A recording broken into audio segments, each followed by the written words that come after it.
Hello les rêveurs, j'espère que vous allez bien. Je vous retrouve aujourd'hui pour le bilan de mes lectures du mois d'octobre 2022.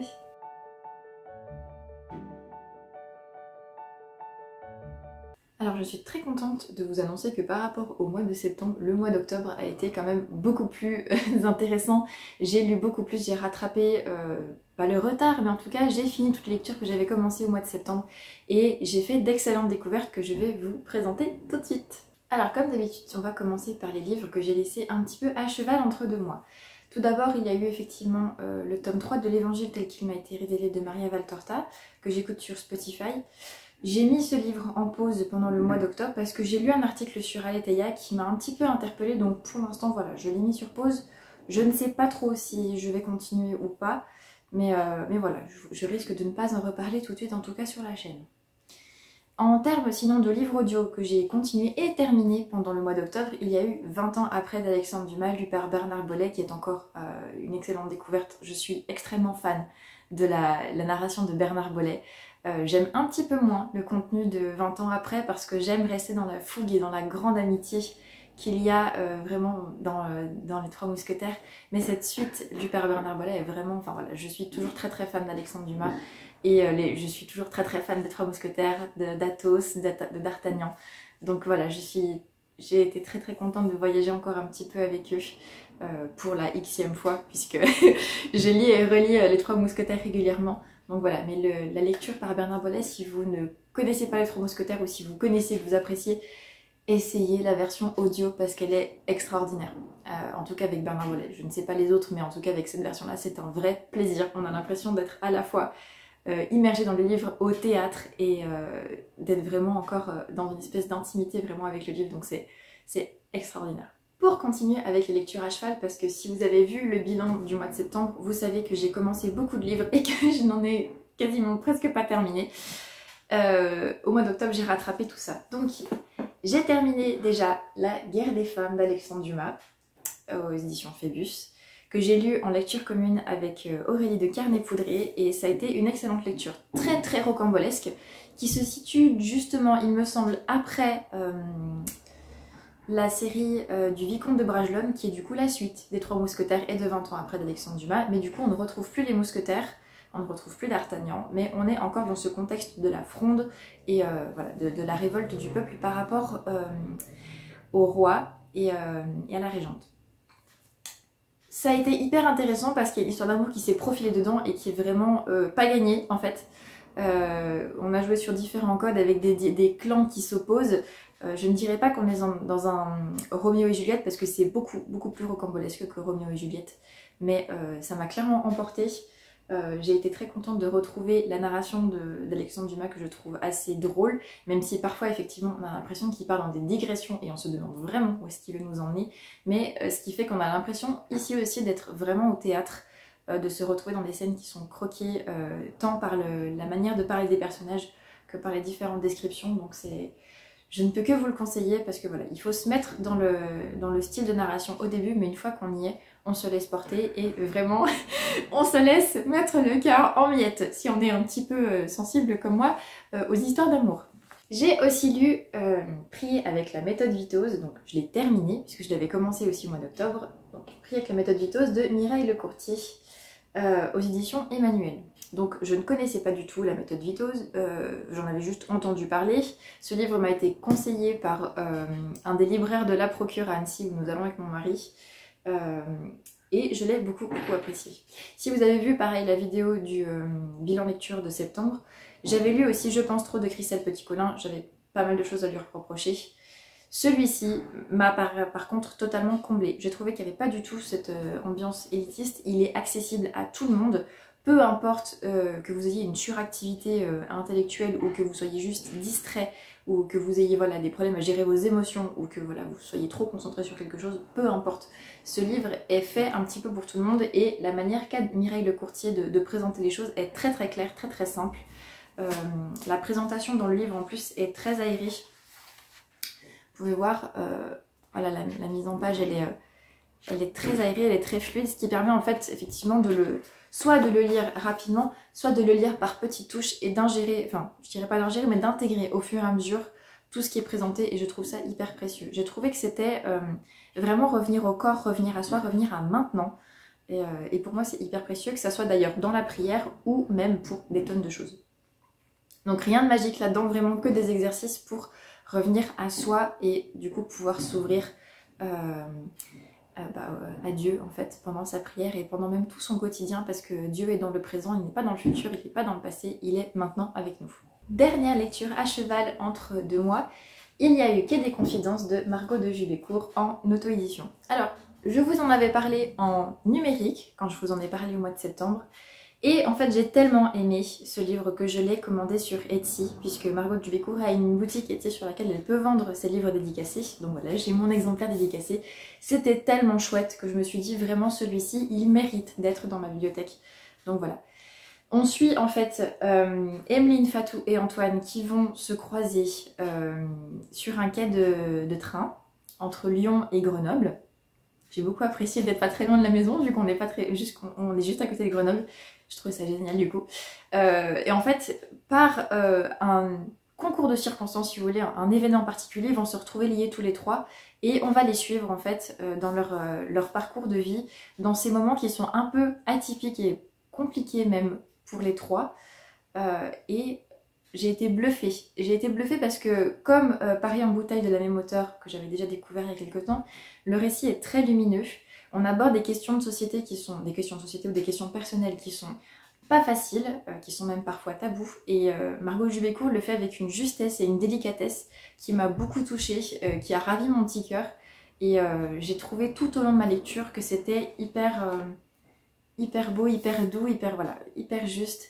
Et je suis admirative effectivement de la manière qu'elle a réussi à croquer ces personnages, à les saisir dans leur singularité et vraiment à capter tout ça. Je suis très admirative et c'est pour ça que j'ai vraiment voulu l'avoir dans ma bibliothèque, parce que voilà, en plus la fin est extrêmement chou, toute l'histoire est extrêmement chou, mais extrêmement profonde et juste. Donc je ne peux que vous le conseiller parce qu'il est à lire, tout simplement. Après ça, changement total de registre puisque je me suis plongée dans Père Elijah, tome 1, Une Apocalypse de Michael D. O'Brien aux éditions Salvator. Je crois que c'est un coup de cœur. Je n'arrive pas à vous dire si c'est le cas ou pas parce que mon petit cœur n'a pas été emballé effectivement en mode coup de cœur, mais plus d'un mois après, quasiment un mois après, j'y pense encore. Cette lecture me hante, cette lecture m'a profondément marquée, tant par ses aspects philosophiques, théologiques, des discussions qui sont hyper prenantes. Au départ j'étais un petit peu sceptique parce que déjà c'est pas le genre de prédilection que j'ai. Je trouvais que les discussions étaient difficilement accessibles. Je pensais à des gens effectivement qui ne connaissent pas effectivement le milieu chrétien, le milieu catholique. Et en fait, au final, je me suis laissée embarquer par le bouquin. J'ai fini par être en haleine en fait, à ne plus savoir, à rester sur des échanges qui durent parfois 70 pages et qui me laissent... Donc voilà, tous les passages ont leur importance. Tout est incroyable. On sait pas trop où on va au départ et en fait, on arrive à la fin du bouquin et on fait... Waouh, c'était carrément une expérience ça en fait. C'est un bouquin que je peux que vous conseiller parce qu'il a à la fois un aspect très actuel, presque prophétique en fait. Prophétique, je vais y arriver. Et parce qu'effectivement, il y a des discussions hyper intéressantes parce que le Père Elijah est un personnage qui est hyper profond, que Michael D. O'Brien a réussi à cerner la personnalité de beaucoup de personnages et que cette question de l'antéchrist qui monte au pouvoir, en fait, je pense qu'elle peut tous nous interpeller. Donc voilà. C'est vraiment un bouquin que je peux que vous conseiller parce qu'il est extraordinaire.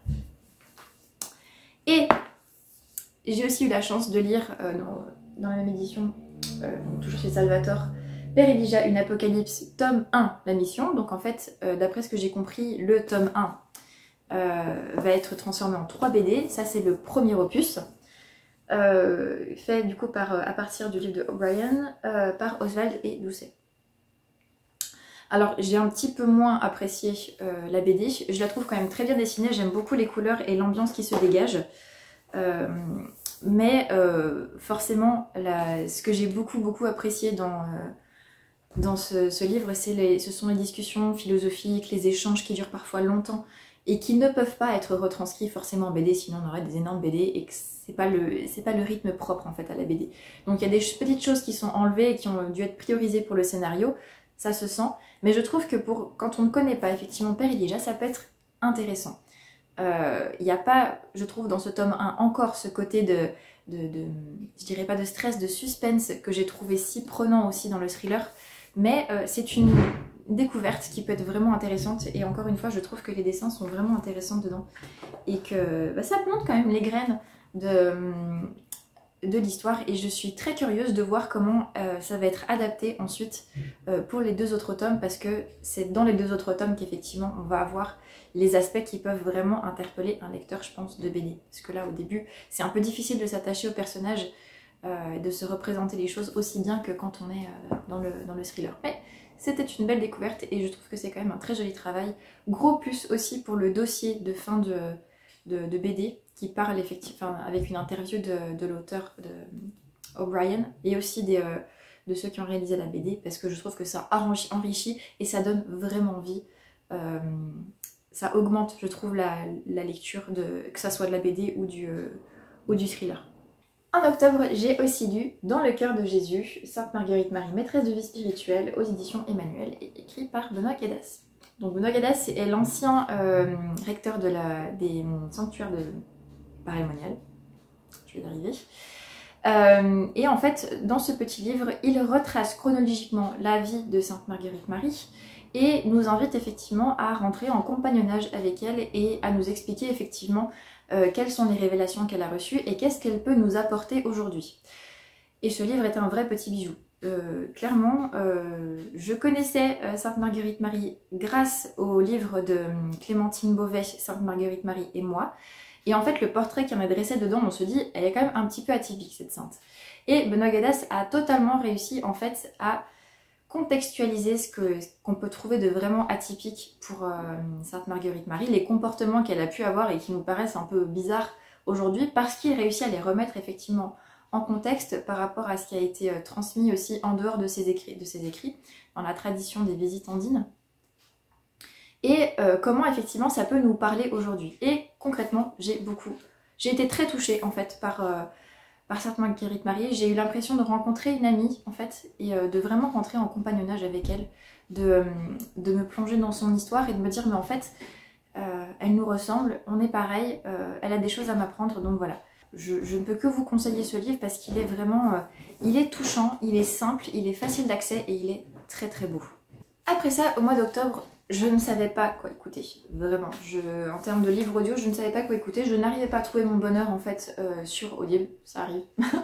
Il n'y avait aucun bouquin qui me tentait, donc j'ai décidé de réécouter les livres de Gilles Le Gardinier. Je suis encore dedans.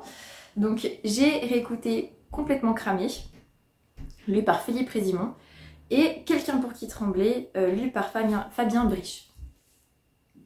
Je n'ai pas grand chose à dire, ce sont des réécoutes, mais je trouve ça très, très plaisant en fait de réécouter les livres de Gilles Le Gardinier.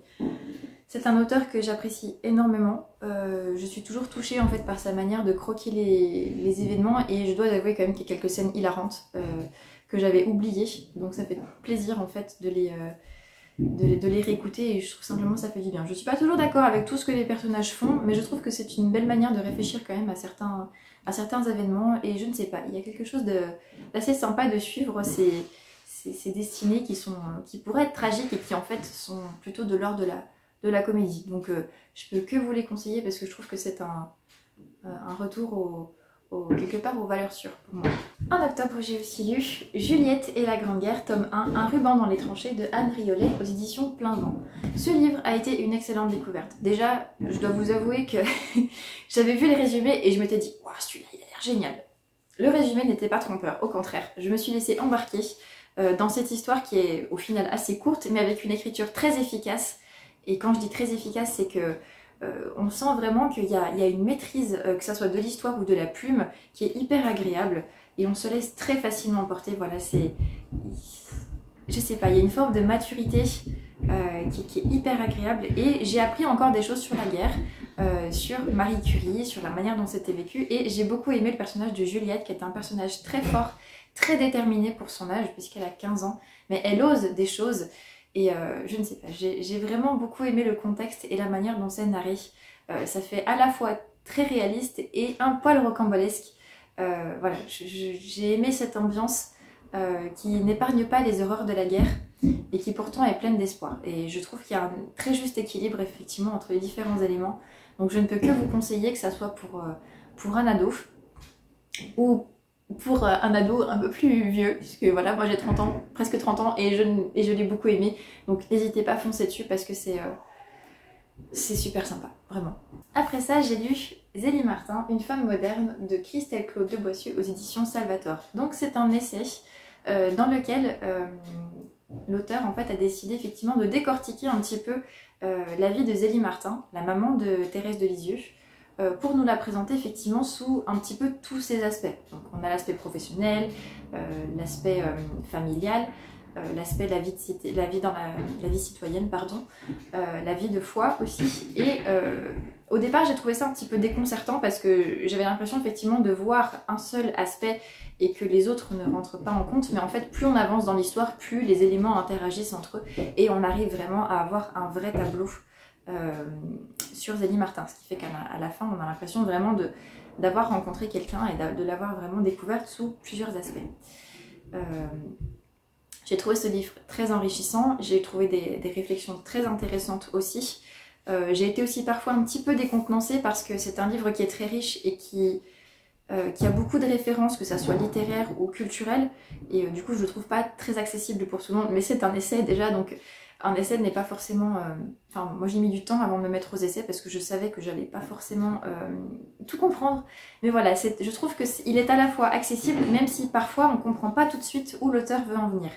Mais c'est le principe d'un essai, c'est de se laisser aussi embarquer par le propos de l'auteur. J'ai aussi été aussi un petit peu perturbée par certaines formulations, et l'auteur le sait, parce que voilà, j'ai plus l'habitude de lire des romans où on a l'habitude de narrer d'une certaine manière, avec des phrases longues où il faut éviter de casser la fluidité.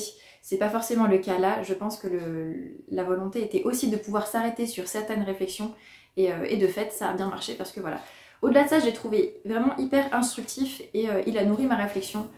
J'ai beaucoup aimé découvrir de cette manière Zélie Martin après avoir lu du coup tous les écrits de Sainte Thérèse de Lisieux, donc je ne peux que vous le conseiller. Dans un tout autre registre, effectivement, après j'ai continué ma réécoute des livres de Gilles Le Gardinier, je me suis plongée dans Demain j'arrête, lu par Ingrid de Dacieux. Et là par contre, en fait, je me souvenais pas que c'était aussi chouette. Le talent d'Ingrid de Dacieux pour narrer, il a été incroyable. J'avais vraiment l'impression là aussi de me trouver au théâtre, dans ma tête, enfin voilà, d'être à mi-chemin entre le théâtre et le bouquin. J'ai trouvé qu'elle avait donné corps en fait à Demain j'arrête, à l'héroïne, d'une manière assez incroyable, donc je ne peux que vous conseiller. Cette histoire est un petit peu déjantée, mais en fait elle fait beaucoup de bien, et la psychologie féminine, je trouve, déjà à l'époque quand j'avais découvert Gilles Le Gardinier, j'avais trouvé ça incroyable qu'un homme réussisse aussi bien à capter le micmac qu'il y a dans notre tête, donc voilà, ça a été juste très fun, et là aussi je crois que j'ai bien rigolé quand même. Histoire de vider un petit peu ma pile à lire aussi, je me suis plongée dans les tomes 3 et 4 de A Silent Voice de Yoshitoki Oima aux éditions Kiun. J'ai beaucoup apprécié ces tomes 3 et 4. Donc pour mémoire, en fait, on a une héroïne qui est malentendante, qui a été harcelée par un garçon quand elle était à l'école. Ça a été vraiment très difficile au point qu'elle a dû changer d'école. Lui a fini par s'en vouloir, et en fait quand ils se recroisent au lycée, il lui présente ses excuses, et effectivement voilà, on a une thématique qui est vraiment pas évidente, du harcèlement et de la surdité, qui est je trouve quand même très bien apportée, parce que voilà, on tourne gentiment vers une romance qui est pas évidente, avec tous les freins qui peuvent exister effectivement dans ce genre d'histoire. On a droit aussi effectivement à la suite effectivement du harcèlement, parce que ni l'un ni l'autre en fait n'ont été épargnés et ne sont encore épargnés par les conséquences de ce qui s'est passé quand ils étaient enfants. Donc j'aime beaucoup. Je suis moins dérangée par le dessin. Est-ce que c'est parce que j'ai eu le temps de m'habituer pendant les 2 premiers tomes? Je ne sais pas. Je trouve que le dessin est en tout cas moins dur que dans les 2 premiers tomes, donc ça me va. Je trouve ça encore plus facile et plus agréable de lire, parce que voilà, mais l'histoire gagne vraiment en profondeur et à la fois en légèreté, donc j'apprécie. Du coup j'espère bien pouvoir me procurer la suite bientôt. Ce bilan commence à être lent, mais on a bientôt terminé. J'ai lu aussi 24 contes de Noël autour du monde de Judith Bouilloc aux éditions Plein Vent. Alors c'est un super album de Noël avec des contes qui sont hyper variés, avec des différences de tonalité, de ton même en fait, et même de longueur de texte qui m'ont surprise au départ, mais c'était un choix de l'auteur avec qui j'ai eu la chance de discuter. Donc en fait je trouve que c'est un ouvrage hyper intéressant pour les enfants un peu plus grands avec lesquels on peut discuter et leur dire est-ce que tu as aimé celui-ci, qu'est-ce que tu penses de celui-ci par rapport à celui qu'on a lu hier. Est-ce que tu trouves ça intéressant parce que ce sont des contes effectivement autour du monde, mais il y en a quand même, il me semble, 6 qui se passent en France, donc on a différentes coutumes de France aussi, ce qui est hyper intéressant. Mais je trouve voilà, que c'est vraiment chouette de pouvoir tirer des conclusions avec les enfants, notamment parce qu'il y a un conte qui parle aussi de la guerre de 14-18, effectivement avec la trêve qu'il y avait eu pour Noël, et je trouve ça aussi important de pouvoir débriefer avec les enfants. Donc voilà, on a de tout dans cet ouvrage. Ce qui peut à la fois désarçonner, mais qui peut se transformer, comme je vous l'ai dit, effectivement, en occasion de discuter et de grandir avec les enfants. Donc, il y a des contes qui vont les laisser et nous laisser plus ou moins froids, et d'autres qui vont nous toucher au cœur. Moi, j'en ai quelques-uns qui m'ont touché au cœur et qui, je pense, ne manqueront pas encore de me toucher au cœur dans plusieurs années quand je les relirai avec ma fille. Donc, je ne peux que vous conseiller pour que vous vous fassiez votre propre avis et que vous puissiez découvrir des histoires qui vous toucheront, plus ou moins, mais qui vous font voyager à coup sûr. J'ai lu donc l'essai sur Zélie Martin, mais j'ai aussi lu ensuite Léonie Martin, À force d'espérance d'Olivier Ruffray aux éditions Salvator. J'ai fait toute la famille Martin pour 2022, c'était très très chouette de découvrir toute cette famille. Il ne manquera plus du coup que d'en apprendre un peu plus sur Louis, le papa de Thérèse de Lisieux et de Léonie. Mais pour en revenir effectivement à cet ouvrage qui est tout petit, hein, comme vous voyez, il se lit très très vite, il se dévore parce qu'il y a une certaine forme de puissance, je trouve, qui se dégage de l'histoire de Léonie Martin, qui est beaucoup plus chaotique que celle de sa sœur. Donc pour mémoire, Thérèse a voulu rentrer au Carmel à 15 ans, ce qui est très très jeune. C'était autorisé à 16 ans. Elle a fait des pieds et des mains, si vous voulez, pour réussir à rentrer à 15 ans, et ça a été accepté. Léonie n'a pas fini chez les Carmélites comme toutes ses sœurs, puisqu'elles étaient 5 et que 4 ont fini chez les Carmélites, et elle a fini à la Visitation. Mais elle est rentrée plusieurs fois, elle est sortie plusieurs fois, et ça n'a pas été difficile, ça n'a pas été facile. Elle a eu vraiment un parcours de vie qu'on peut découvrir dans cet ouvrage et qui n'était pas évident, mais elle a grandi en sainteté, elle a grandi en compagnonnage avec sa sœur de son vivant et après. Et du coup, ce petit livre en fait nous explique toutes les épreuves par lesquelles elle est passée, son parcours de vie, et je le trouve très inspirant, je le trouve très beau, parce que c'est vraiment à force d'espérance, de persévérance et d'abandon. L'histoire de Léonie nous montre vraiment que voilà, on peut s'abandonner, que c'est pas parce qu'il y a des échecs, qu'on revient parfois en arrière, que ça ne peut pas marcher.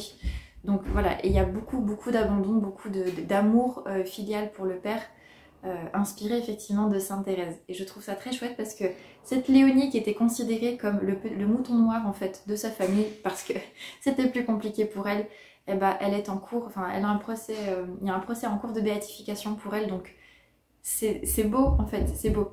Et ça me fait extrêmement penser à la citation de Saint Jean-Marie Vianney, donc le curé d'Ars.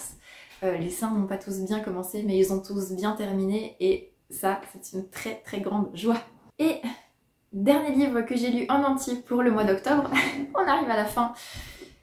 J'ai lu Le Rêveur de Monde, tome 1, Le Pays d'Yvenne, de Jean-Baptiste Receveur aux éditions Plein Vent. Ça faisait des semaines, voire des mois qu'il était dans ma pile à lire alors que j'avais terriblement envie de le lire. Donc voilà, je me suis mis un coup de pied aux fesses et j'ai dit Charlène, hop, vas-y. Et qu'est-ce que j'ai bien fait.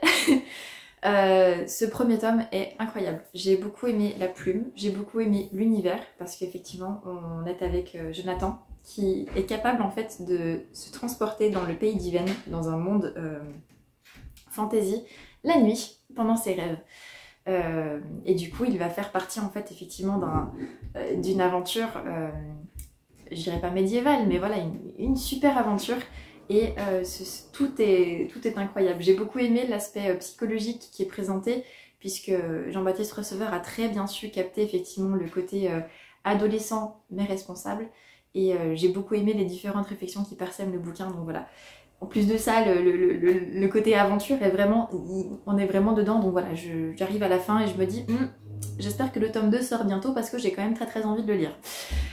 Donc voilà, je peux que vous conseiller parce que plus ça va, plus l'intrigue gagne en densité, pardon, et en profondeur. Et voilà, c'est typiquement un bouquin que j'aurais adoré lire quand j'étais adolescente parce que ça m'aurait fait rêver, mais de façon incroyable.